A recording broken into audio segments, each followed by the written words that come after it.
means the case could go to the jury as early as tomorrow afternoon. Now, while we're waiting for that, we're talking to you, our juror 13.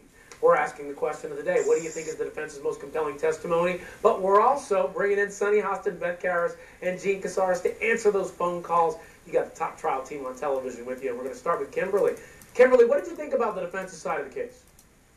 I just don't. I feel that the defense blaming Michael Jackson is completely disgraceful.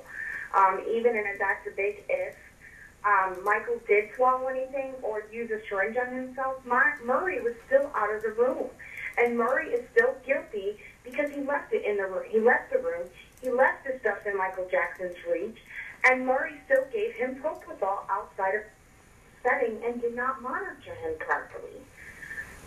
I know I'm not a lawyer, and I'm not, I know I'm not a lawyer, I'm only a medical student. All right, Kimberly, thank you so much for that call. And Gene, I think Kimberly is, and we talked about this earlier, she's saying what a lot of people are saying. Why did Michael Jackson have to come into this trial? Why? It's a standard of care case. But you and I talk all the time about that intervening cause that the defense is really trying to focus on here. But the defense, it's going to be very interesting in closing arguments how the defense approaches Dr. Paul White's testimony.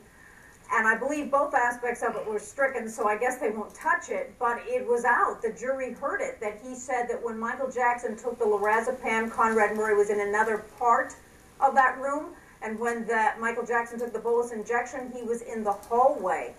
Those are haunting words, potentially, for the defense, because it shows that Conrad Murray allowed Michael Jackson. He was so close, but yet so far. It's amazing to think about. But Kimberly, I hear you on your opinion. The idea that so much of Michael Jackson has come into this trial, it becomes tough to take, but you can see what the defense is trying to do, and they're going to offer more on their closing. They're going to try to sum it all up for the jury. Now, Chris is calling in from New York. Chris,